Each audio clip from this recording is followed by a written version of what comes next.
너희 안에 이 마음을 품으라 곧 그리스도 예수의 마음이니. 2장 5절에서 8절 말씀을 읽겠습니다. 2장 5절에서 11절 말씀도 저희가 한 3번 정도 반복해서 말씀을 나누려고 합니다. 오늘은 그리스도의 마음 첫 번째 말씀입니다. 데이비드 플랫 목사님이 사우디아라비아, 북한, 소말리아 이런 지역에서는 그냥 혼자 예수 믿으면 아무 일이 없지만, 그러나 누군가에게 복음을 전하는 순간 그는 가장 큰 위험에 처한다고 말했습니다. 왜냐하면 이 지역에서는 복음 전도가 법으로 금지되어져 있기 때문에 그렇습니다. 아프리카 소말리아의 한 여인이 데이비드 플랫 목사에게 그렇게 얘기했습니다. 내가 사람들에게 복음을 전하는 건 목숨을 내놓고 하는 일이라고 했습니다. 만약 내가 복음을 전했는데 그 사람이 복음을 받아들이지 않고 칼로 즉시 내 목을 베어도 살인죄가 되지 않는다고 했습니다. 그만 보여주셔도 되는데요. 그래서 소말리아 같은 나라에서는 목숨을 잃어버릴 각오를 하지 않으면 복음을 전하기가 어렵습니다. 그리스도께서 우리를 위하여 목숨을 내어놓은 것처럼 목숨을 바칠 각오를 해야만 자신의 신앙을 고백할 수 있고 누군가에게 복음을 전할 수 있습니다. 오늘도 이렇게 목숨을 내어놓고 그리스도를 따르는 그분의 제자들이 있습니다. 예수님이 십자가에서 죽으셨을 때 어떻게 그분이 십자가에서 죽으셨는가? 십자가의 죽음 뒤에 감추어진 그리스도의 마음, 십자가의 죽음 뒤에 감추어진 그리스도의 태도, 그리스도의 삶의 원리는 과연 무엇인가를 우리에게 설명하고 있습니다. 그래서 바울은 우리에게 너희 안에 이 마음을 품으라 곧 그리스도 예수의 마음이라. 하나님을 섬기는 사람들은 누구나 다 예수 그리스도의 마음, 예수 그리스도의 태도를 가지고 살아야 합니다. 그 사람이 신앙의 외형적으로 어떤 모습을 가졌는지, 얼마나 오래 예수 믿었는지, 교회 안에서 직분이 뭔지, 그동안에 그분이 하나님을 위해서 한 일이 무엇인지, 그건 그렇게 중요하지 않습니다. 우리는 그러한 신앙의 그 여러 경력을 굉장히 중요하게 생각하지만, 그러나 바울은 우리에게 너희 안에 이 마음을 품으라 곧 그리스도 예수의 마음이니. 그리스도 예수의 마음은 어떤 마음일까요? 오늘 2장 6절에서 8절까지 그리스도 예수의 마음의 그 한 모습을 우리들에게 가르쳐주고 있습니다. 이게 예수님의 성육신의 정신, 성육신의 영성, 성육신의 신학이라고 우리에게 부릅니다. 예수님은 하나님의 아들의 본체이셨지만, 그러나 사람의 모양으로 나타나셔서 십자가에 죽으신 분이십니다.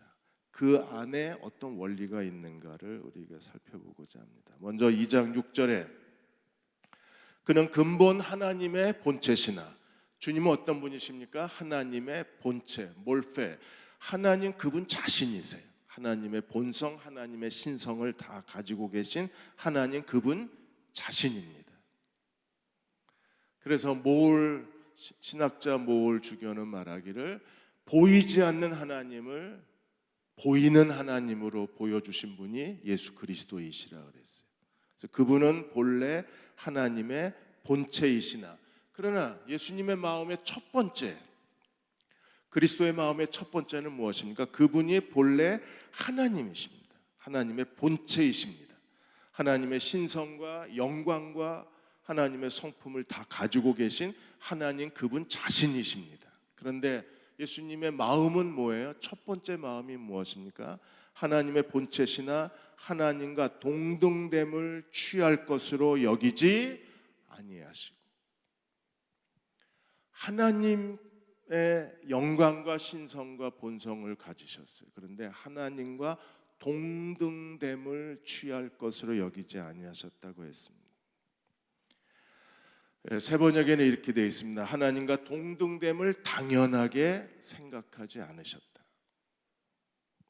그리고 공동 번역에는 이렇게 되어 있습니다. 하느님과 동등한 존재가 되기를 보류하셨다. 그분은 하나님 자신입니다. 그런데 하나님으로 대접받는 것을 보류하셨어요. 하나님과 동등된 존재로 사람들에게 취급받는 것을 스스로 포기하셨어요. 이것을 신성의 하나님의 신성의 비움이라고 합니다. 신성의 포기라고 얘기를 해요. 취할 것으로 여기지 않았다는 말의 뜻은 뭐냐면 억지로 붙들지 않았다는 거예요. 어떤 희생을 치르고라도 지켜야 될 것으로 여기지 않으셨다는 거예요. 인간은 어떻게 삽니까? 자신이 잃어버리지 말아야 할 것들이 있어요. 자신의 어떤 소중한 것들, 자존심, 탐욕, 그리고 자신의 명예, 그리고 자신이 지켜야 할 것들이 있어요. 그리고 그것을 잃어버리지 않기 위해서 온갖 거짓말을 하고 음모를 꾸미고, 그리고 그것을 지켜가기 위해서 사람들은 비인간적인 행동을 서슴지 않아요. 거짓에 거짓을 반복합니다. 그래서 예수님은 어떤 분이셨습니까? 하나님과 하나님의 본체이셨지만 그분은 하나님과 동등됨을 취할 것을 억지로 요구하지 않으시고 억지로 붙들지 아니하시고, 그리고 그것을 지키기 위해서 거짓으로 행동하지 않으신 분이셨어요. 그분은 영원한 하나님의 영광을 가지신 분이십니다. 그런데 주님은 그것을 다 비우시고 다 보류하시고 다 포기하신 거예요.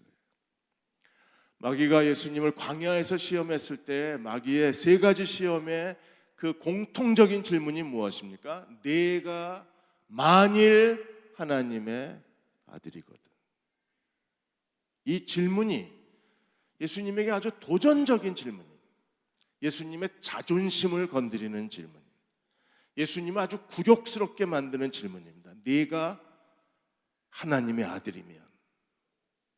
세 번 반복해서 이 질문을 했을 때 예수님은 기꺼이 자신이 하나님의 아들이심을 내려놓으셨어요. 하나님의 아들이면 이렇게 하라는 거예요. 돌을 떡덩이로 만들라는.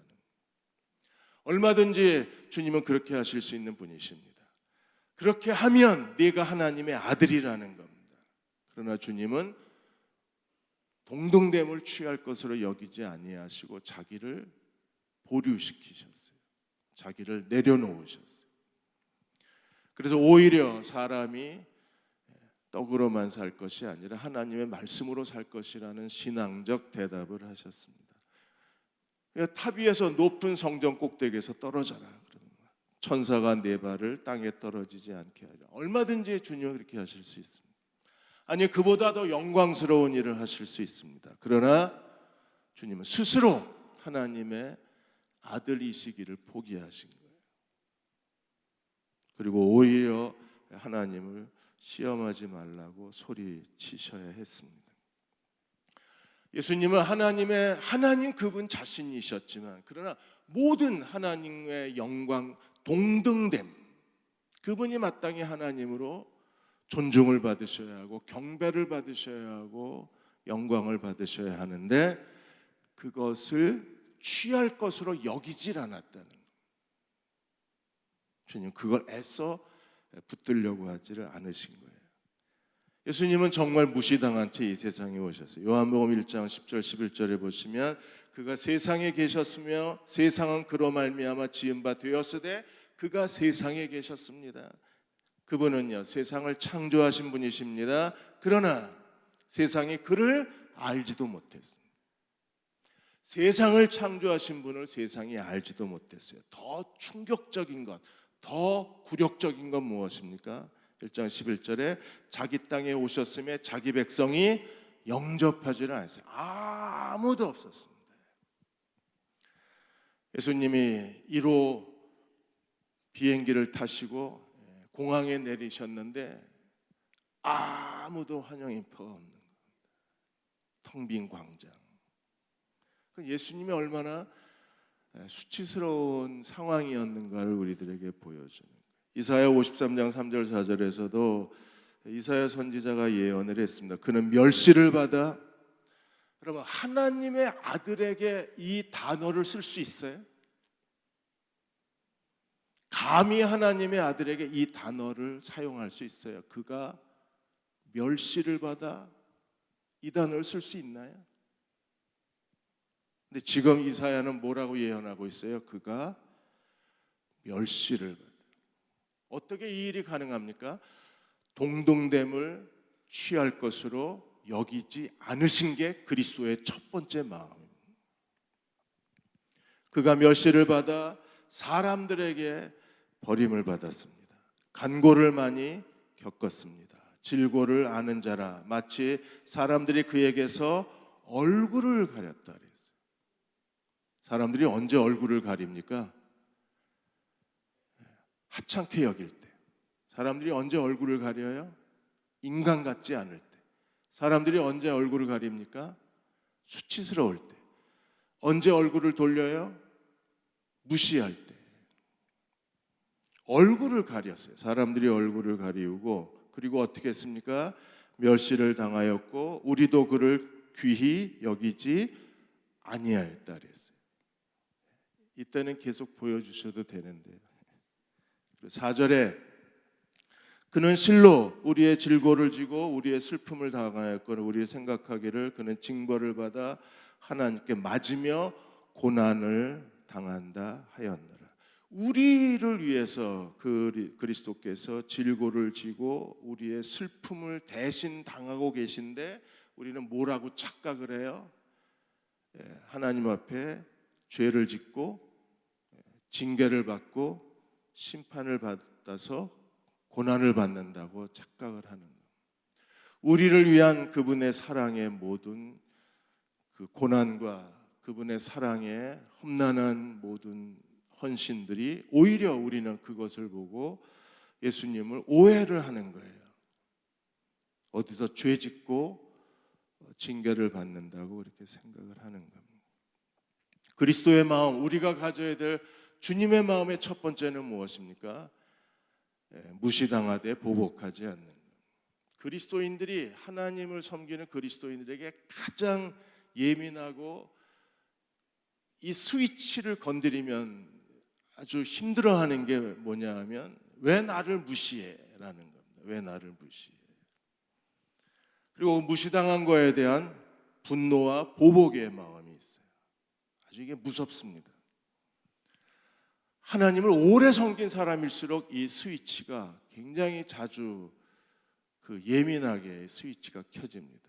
왜 나를 무시해? 스위치가 켜지는 순간에 분노와 복수심이 있는 거예요. 우리는 그리스도의 마음을 가져야 합니다. 그래야 이 사람들에게 받는 이런 멸시와 부끄러움에 대해서 우리가 그것을 동등됨을 취할 것으로 여기지 아니하고 그걸 개의치 아니하고 주님을 따를 수 있어야 그 사람이 그리스도의 제자가 될 수 있는 거예요. 꽤 오래전에 중국 북부 산시성의 그 산제 마을에서 한 남자가 34살 남자였는데 그 아내가 그 세 아이를 데리고 가출을 해버렸습니다.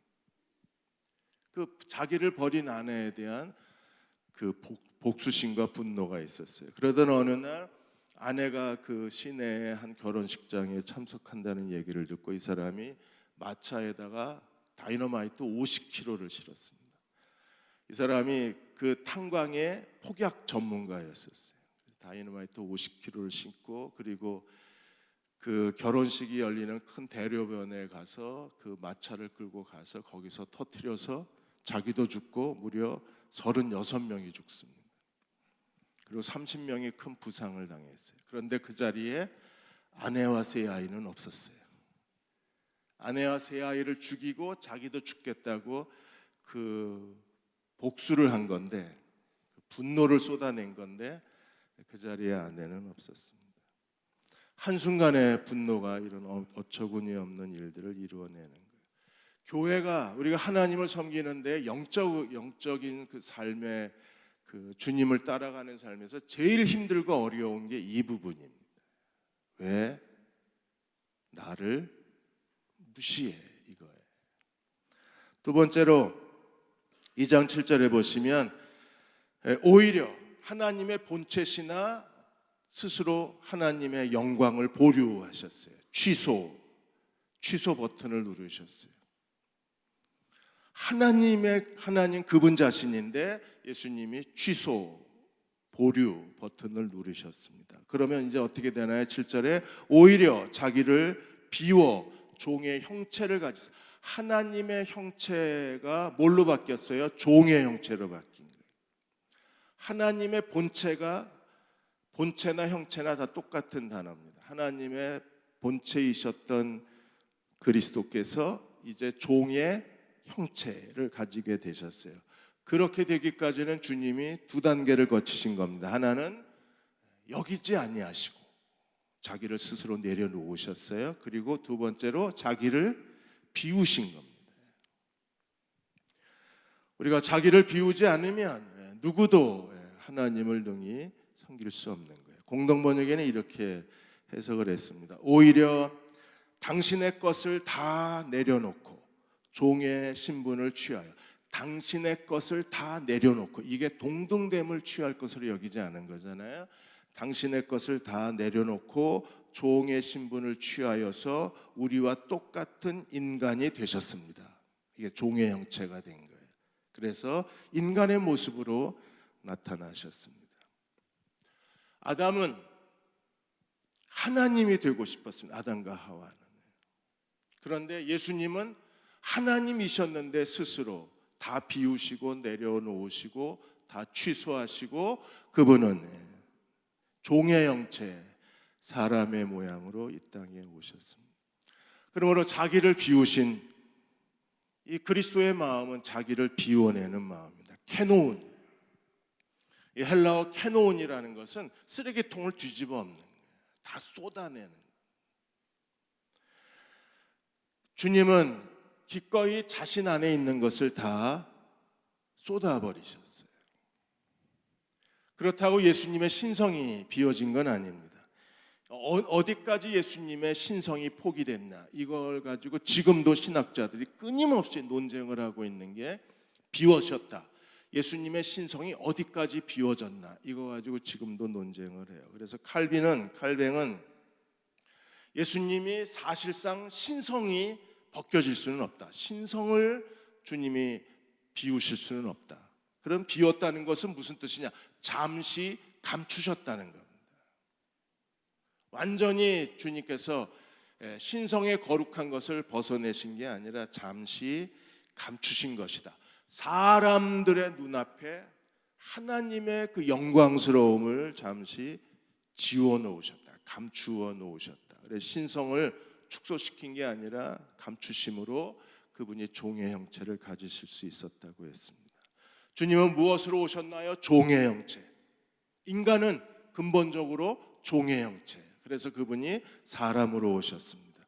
사람으로 오신 가장 중요한 목적이 무엇입니까? 인류의 두 번째 대표자가 되기 위해서 그분은 성육신 하신 거예요. 사람으로 오신 하나님이셨습니다. 인류의 두 번째 대표자가 되기 위해서입니다. 로마서 5장 19절에 한 사람이 순종치 아니함으로 많은 사람이 죄인 된 것 같이, 여기서 한 사람은 누구예요? 인류의 첫 번째 대표자 아담입니다. 아담의 불순종으로 모든 사람이 다 죄인이 됐어요. 그리고 한 사람의 순종하심으로 많은 사람이 의인이 되리라. 이 두 번째 한 사람은 누굽니까? 사람으로 오신 하나님의 아들, 성육신 하신 그리스도이십니다. 고린도전서 15장 21절 22절에도 똑같이 말씀했습니다. 사망이 한 사람으로 말미암았으니, 이 아담으로 말미암아 죄와 사망이 인류를 덮쳤습니다. 사망이 한 사람으로 말미암았으니 죽은 자의 부활도 한 사람으로 말미암는다. 이 한 사람은 바로 사람으로 오신 하나님의 아들이십니다. 그래서 22절에 아담 안에서 모든 사람이 죽은 것 같이 그리스도 안에서 모든 사람이 삶을 얻으리라. 새로운 인류의 대표가 되기 위해서 그리스도는 하나님의 영광을 다 버리시고 기꺼이 자기를 비우시고 종의 형체를 가지셔서 사람으로 오신 하나님이셨어요. 그리스도의 성육신의 그 겸손함이 우리에게 있는 겁니다. 그렇다면 예수님이 이 땅에서 하실 가장 중요한 일이 무엇입니까? 종의 형체를 가지고 사람으로 오셨습니다. 그분이 해야 될 중요한 일이 뭐예요? 하나님의 뜻을 행하러 오신 거예요. 그러므로 종의 형체, 사람, 하나님의 뜻이 인간이 해야 될 가장 중요한 일이 무엇인가를 주님이 보여주셨어요. 우리도 그 그리스도의 마음을 가져야만 합니다. 요한복음 4장 34절에 예수께서 이르시되 나의 양식은 나를 보내신 이의 뜻을 행하며 그의 일을 온전히 이루는 이것이니라. 살아 있어야 할 이유, 살아가야 할 목적, 주님이 현재 하고 계신 가장 소중한 일, 하나님의 뜻, 하나님의 일입니다. 왜요? 그분은 종의 형체, 하나님의 종으로 오셔서 사람의 종의 형체를 가지시고 인간이 해야 될 중요한 일이 그 종의 본질성이 무엇인가를 보여준, 인간의 본질과 가치가 뭔가를 보여준 거예요. 오늘 우리도 그리스도의 마음을 가진 사람들은 하나님의 뜻을 행하고 하나님의 일을 행하는 데 기꺼이 자신의 전부를 바치는 사람들입니다. 그렇게 사시기를 축원합니다. 요한복음 6장 38절 40절에도 예수님이 계속 반복해서 이렇게 얘기하셔서 38절에 내가 하늘에서 내려온 것은 내 뜻을 행하려 함이 아니라 나를 보내신 이의 뜻을 행하려 함이라. 그리스도가 종으로 오셨기 때문에 내 뜻을 행하러 온 것이 아니라 아버지의 뜻을 행하러 왔어요. 왜요? 그분이 종의 형체를 가지셨기 때문에. 39절에 나를 보내신 이의 뜻이 무엇입니까? 나를 보내신 이의 뜻은 내게 주신 자 중에 하나도 잃어버리지 아니하고 마지막 날에 다시 살리는 이것이니라. 예수님이 하시는 하나님의 뜻이 무엇입니까? 구원받은 사람들, 하나님의 자녀들을 하나도 잃어버리지 아니하고 마지막 날에 다시 살리는 이것입니다. 우리가 그리스도를 믿고 구원받으셨나요?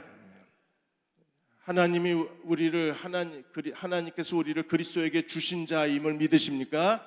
그러면 우리는요, 주님이 우리에 대한 그분의 책임이 뭐예요? 마지막 날 다시 살리는 게 아버지의 뜻이라 그랬어요. 마지막 날 다 다시 살아날 줄로 믿습니다. 그때는 이제 병들고 늙고 그런 모습이 아니라 정말 영광스럽고 신령한 육체로, 아름다운 육체로 다시 살아나게 될 것입니다. 40절에 아버지의 뜻에 대해서 다시 이렇게 말했습니다. 내 아버지의 뜻은 아들을 보고 믿는 자마다 영생을 얻는 이것이니 마지막 날 내가 다시 살리리라 그랬어요. 아버지의 뜻이 뭐예요? 아들을 보고 믿는 자마다 영생을 얻고 마지막 날 다시 부활하게 되는, 영생과 부활이 예수님이 행하실 아버지의 뜻입니다. 그리고 그 뜻을 이미 행하셨어요. 그리고 우리가 그리스도를 믿음으로 영생을 얻었습니다. 그리고 부활을 기다리고 있는 거예요. 언젠가 그리스도가 다시 오실 때 영광스럽게 다 부활될 것을 믿습니다. 그때는 빠졌던 머리도 다시 날 거고, 아픈 무릎 관절도 다 치유가 될 거고, 허리도 다 깨끗하게 고침을 받고, 부정맥으로 힘들어하시는 심장도 다시 건강한 심장이 되실 거예요. 종의 정신을 갖는 게 그리스도의 마음입니다. 오늘도 그리스도의 마음을 가진 사람들은 종의 마음을 가지고 하나님을 섬기는 사람들입니다. 하영주 목사님이 설교 때 반복해서 하나님의 집을 사랑하는 사람들이 하나님을 사랑하는 사람이라고 자주 얘기를 하셨어요. 아버지의 집에 대한 애정이 하나님 아버지에 대한 애정이라는 거예요. 그래서 세가정 얘기를 그때 설교 때 하셨는데, 예전에 환경부 차관을 하셨던 분 얘기부터 시작을 하셨어요. 그분이 차관 되기 전에 새벽 예배를 매일 나오셨는데, 새벽 예배가 끝나면 집게하고 쓰레기 봉투를 들고 교회 구석구석을 다니면서 쓰레기를 주우셨어요. 누가 시킨 게 아닙니다. 그냥 자기가 자발적으로 그 일을 하신 거예요. 어느 날 그 하영조 목사님이 새벽기도 순서가 되셔서 새벽기도 드리고 나니까 정말 그분이 쓰레기를 줍고 계신 거예요. 그래서 일부러 가서 물어보셨어요. 왜 그러냐고. 누가 시켰냐고 그랬더니 아니라고. 그냥 교회가 좋아서 그냥 내가 하는 거라고. 그러니까 매일 새벽마다 쓰레기를 치우셨어요. 그러다 몇 달이 지나서 신문에 그분이 환경부 차관으로 임명됐다는 뉴스를 보셨다고 하셨습니다. 어느 한 가족은 주일날 새벽 예배에 나와서 새벽 예배를 드리고 그 다음에 가족이 엄마 아빠와 아이들이 교회 식당으로 갑니다. 식당으로 가서 교회 식당에 거기서 그 사람들 식사하는 거 도와주고 그 다음에 식판 한쪽으로 가는 거 도와주고 설거지까지 다 하고 하루 종일 식당에 있다 간대요. 그 가족이. 그래서 이 가족도 목사님이 누가 시킨 것도 아닌데 그렇게 하는 걸 보고 그 가족이 이렇게 봉사하는 걸 보고 그 가족을 일부러 만나셨대요. 너무 소중하게 느껴지셔서. 그래서 하영조 목사님이 진심으로 고맙다고 인사를 드렸다 그랬는데 그분들이 그렇게 계속 누가 알아주지 않아도 주일이면 새벽 예배 드리고는 하루 종일 식당에서 봉사를 하셨어요. 그리고 또 한 사람을 소개를 하셨는데 이분은 오늘의 교회가 오래돼서 그 리모델링하기 전에 그 교회에 화장실에 냄새가 아주 심하게 나니까 그래서 모든 성도들이 냄새가 난다고 계속 사무실에 그 건의가 들어왔는데 이분이 가서 냄새가 심하게 나니까 아마 그 수리하는 걸 좋아하셨던 분이셨는지 교회 사무실에 가서 내가 화장실 고쳐도 되냐? 사무실이 지금 사람이 없고 그거 할 시간이 없었는데 그럼 하실 수 있으면 하라고 그랬더니 이분이 계속해서 일주일에 하나씩 해서 변기 다 뜯어내고 타일 다 공사하고 그렇게 몇 개월을 거의 1년 가까이 교회 화장실을 다 뜯어 고쳐놨대요.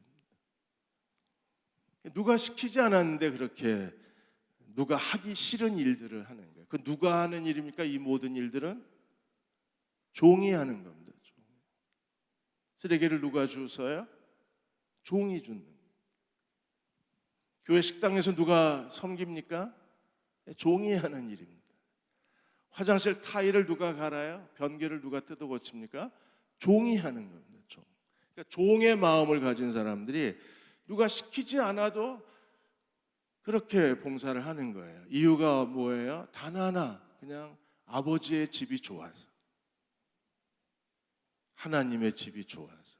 그들은 기꺼이 회사에서 그렇게 천한 일, 굳은 일을 하지 않으신 분들이 교회에서는 자녀들을 데리고 또 가까운 사람들과 그 일을 하는 거예요. 그게 두 번째, 자기를 비우는 마음입니다.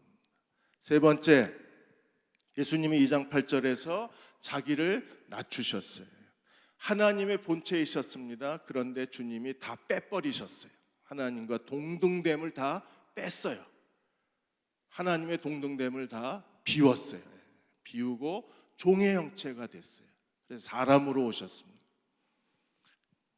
하나님의 본체, 종의 형체, 그리고 사람으로 오셔서 주님은 이제 8절에 사람의 모양이 되셨어요. 진짜 사람으로 오신 거예요.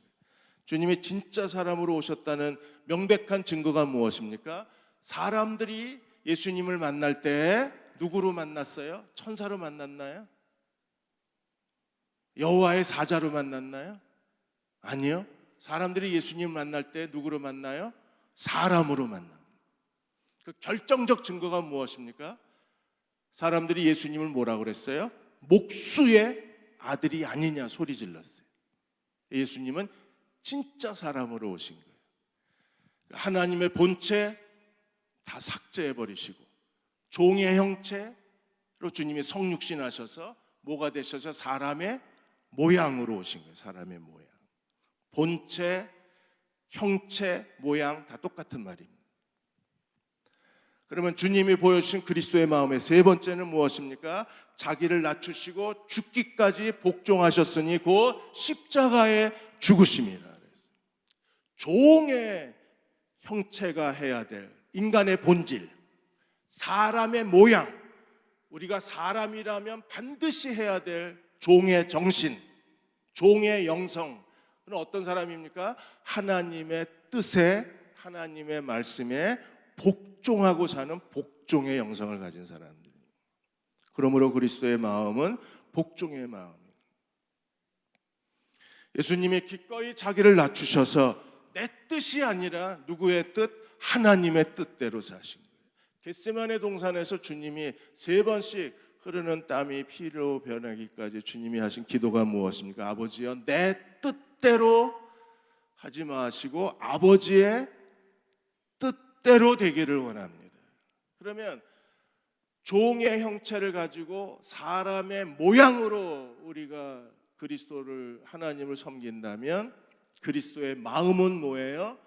기꺼이 하나님의 뜻을 행하는데 방해가 되는 것들을 다 버리는 겁니다. 우리의 의지, 우리의 욕심, 교만, 이기심, 우리의 고집 다 버리고 오직 하나님의 뜻에 순종한 마음만 있어야 되는 거예요.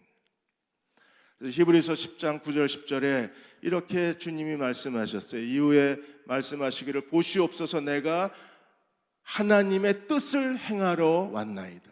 주님이 뭐하러 오셨어요? 하나님의 뜻을 행하러 왔나이다. 그 첫째 것을 폐하심은 둘째 것을 세우려. 구약의 율법의 언약을 폐하시고 그리스도께서 새 언약을 세우시기 위해서 이 땅에 오셨어요. 그래서 10절에 이 뜻을 따라 새 언약을 세우시기 위한 하나님의 뜻을 세우시기 위해서 이 뜻을 따라 예수 그리스도가 자기 몸을 단번에 들이심으로 말미암아 우리가 거룩함을 얻었느니라. 주님은 억지로 이 일을 하신 게 아니라 자원해서,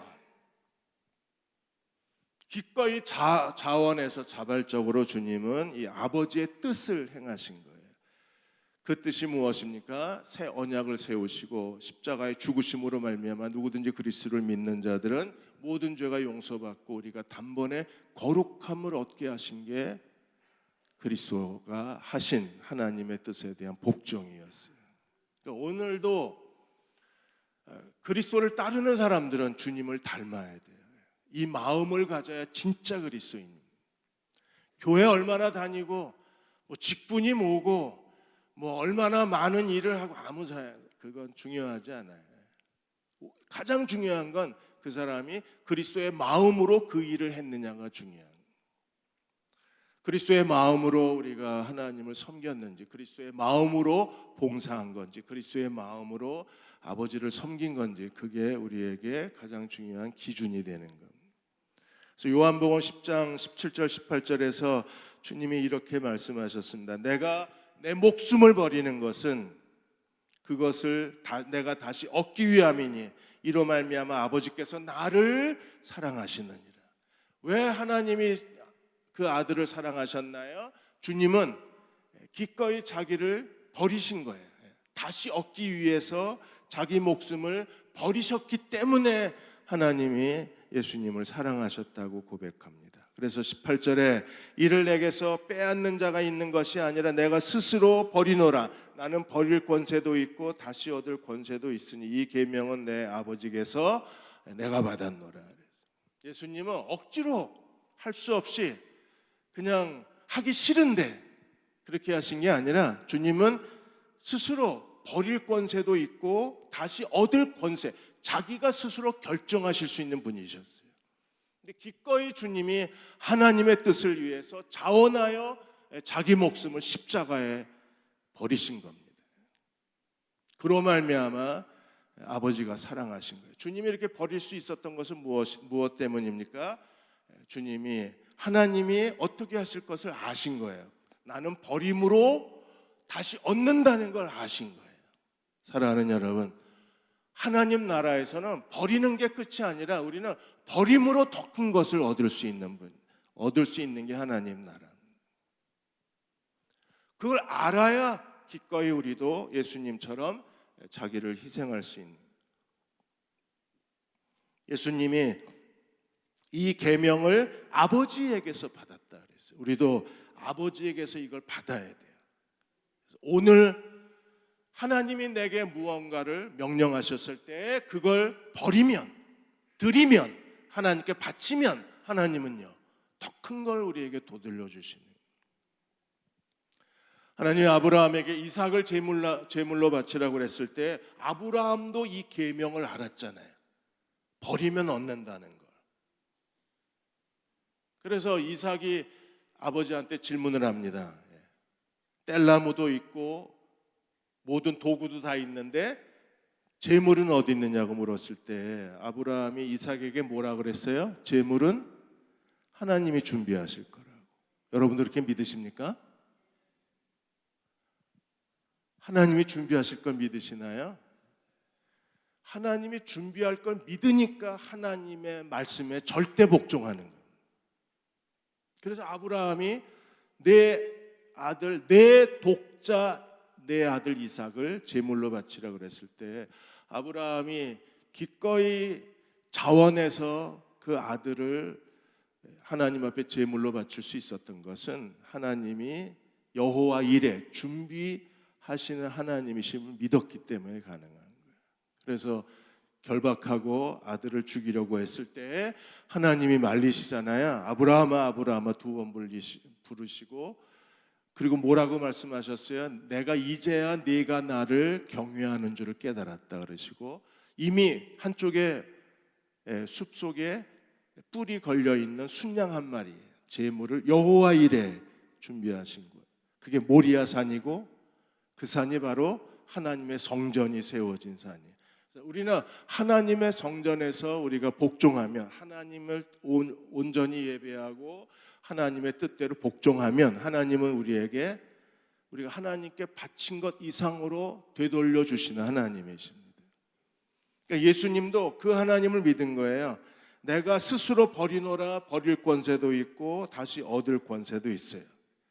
주님이 버리신 목적이 무엇입니까? 내가 내 목숨을 버리는 것은 그것을 내가 다시 얻기 위함이다. 그리고 9절에서 11절까지 하나님이 예수님을 다시 죽은 자 가운데서 부활시키시고 모든 이름 위에 뛰어난 이름을 주신 거예요. 그러니까 결국에 우리가 하나님이 우리를 높여주시지 못하고 하나님이 우리에게 다시 얻게 하시지 못하는 가장 큰 이유가 어디 있습니까? 우리가 하나님의 뜻대로 복종하지 않는 거예요. 그게 아까운 거예요. 싫은 거예요. 하기가 싫은 거예요. 게으른 거예요. 그냥 적당히 살고 싶은 거예요. 편안하고 싶은 거예요. 그래서 우리가 하나님 뜻대로 복종하지 못하니까 하나님께로부터 아무것도 얻을 게 없는 거예요. 예수님은 아버지의 뜻을 따라서 다 주셨잖아요. 십자가에서 겉옷과 속옷까지 다 내어주시고 심지어 주님은 자기 목숨까지 우리에게 내어주셨어요. 그게 순종입니다. 복종입니다. 하나님의 본체 자기를 다 취소하시고 종의 형체, 사람의 모양 그리고 죽기까지 어디서 죽어요? 십자가에서 죽기까지 복종하신 것. 그게 그리스도의 마음입니다. 하나님이 그리스도께서 모든 걸 다 하나님께 의탁하셨을 때 하나님은 다 주님을 다시 살리시고 그분을 다시 영광스러운 하나님의 자리로 되돌려 놓으셨죠. 예수님이 버린 것을 주님이 다시 다 회복시켜 주셨잖아요. 주님은 이미 죽음의 사실성, 이미 주님이 십자가에서 죽었다는 죽음의 사실성. 어떻게 죽었어요? 십자가에서 가장 참혹하게, 가장 비참하게, 가장 고통스럽게 주님이 십자가에 죽으신 거예요. 우리가 이 그리스도의 마음을 가져야만 합니다. 절망에서 희망으로의 책에서 잔 파피의 이야기가 나옵니다. 잔 파피는 태어날 때 두 팔이 없이 태어났습니다. 사진에 보시면 와이셔츠를 입었는데 두 팔이 안 보입니다. 그러니까 어머니가 이 두 팔이 없이 태어난 잔 파피 아들을 보고 처음엔 당황했다가 제일 처음으로 하나님께 드린 고백이 하나님 감사합니다. 그래도 두 다리는 주셔서 감사합니다였어요. 양팔이 없고 엉덩이는 한쪽에 심한 기형입니다. 그리고 척추가 휘었습니다. 그리고 시력이 굉장히 안 좋았습니다. 아들이 6이었는데 다른 아들들은 뭐 자전거 타고 철봉하고 그리고 나무 기어 올라가고 이렇게 노는데 잔 파피는 아무것도 할 수 없는 거예요. 가장 고통스러운 게 옷 입는 거. 옷을 겨우 입어도 단추를 채울 수가 없는 겁니다. 그리고 혼자 화장실 가는 게 너무 힘들고 수치스러웠어요. 왜냐하면 큰 일을 보고 나서는 뒤처리를 누군가 안 해주면 방법이 없었기 때문에 그렇습니다. 자전거도 못 타고 가위질도 못 타고 야구도 못 하고 신발끈도 맬 수 없고 완전한 좌절감에 빠져 있었습니다. 10살 때 어머니가 가족회의를 열었어요. 가족회의를 열고 어머니가 선언을 했습니다. 이제부터 아무도 파피를 도와주지 마라. 절대 도와주지 마라. 그때부터 가족은 마음을 비우고 마음을 낮춰야 됐었어요. 그 혼자 아침에 학교 가기 위해서 그 혼자 바지를 입는데 오전 내내 점심시간이 될 때까지 바지를 입다가 바지를 못 입고 지쳐서 탈진해서 쓰러진 겁니다.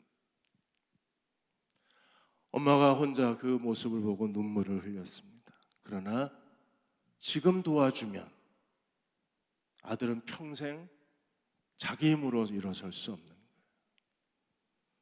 동생들, 형들 학교에서 돌아와 보니까 학교도 안 가고 혼자 옷도 못 입고 뻐둥거리고 있는 형을 봐야 되고 동생을 봐야 됩니다. 그렇게 힘겨운 날들이 보냈을 때 그 부모하고 형들은 정말 마음을 비웠어요. 지금 도와주면 평생 다른 사람을 의존하고 살아야 되니까 가족들은 그 안타까운 마음을 다 비워냈어요. 그리고 기도만 했습니다. 그런데 어느 날 파피가 혼자 뭘 하려고 그러다 지쳐서 하나님 앞에 기도를 했었는데 그때 하나님이 이 잔 파피에게 뭐라 그랬냐면 네가 나를 의지하면 내가 너를 도와주겠다. 가족은 안 돕지만 나는 널 도울 수 있다. 그래서 그 자리에서 파피가 무릎을 꿇고 내가 하나님을 믿습니다. 하나님을 의지합니다. 주님 나를 도와주십시오. 그때부터 여전히 가족들은 자기를 도와주지 않았는데 파피의 생각에 자기가 혼자가 아니라는 생각이 들은 거예요. 아, 나는 하나님이 같이 있다. 하나님이 같이 있다고 생각이 드니까 여전히 혼자 바지를 입을 수도 없고 여전히 옷을 입을 단추를 채울 수 없지만 하나님이 같이 있다고 생각이 들자 견뎌내기를 시작한 거예요. 그래서 지금은 잔 파피는 성공학 강사로 전 세계 15개 나라를 다니고 그리고 포춘이 선정한 500대 기업에 다 가서 강의를 한 사람은 잔 파피, 강의를 한 강사 중에 한 사람이 잔 파피입니다. 가장 유능한 강사들만 500대 기업을 다 돌았는데 이 파피는 두 팔이 없으면서도 500대 기업을 다 강의를 했어요. 하나님이 나를 도우셨다고 고백합니다. 그렇게 될 수 있었던 것은요, 가족들이 마음을 비웠기 때문에, 마음을 낮췄기 때문에 가능한 일이었습니다. 사랑하는 여러분, 주님의 마음을 가집시다. 우리도 아직 한참 멀었지만, 그리고 아직 우리도 더 갈 길이 멀지만, 그래도 조금씩 주님의 마음을 가지고 그분을 따라가는 저와 여러분 되시기를 주의 이름으로 축원합니다.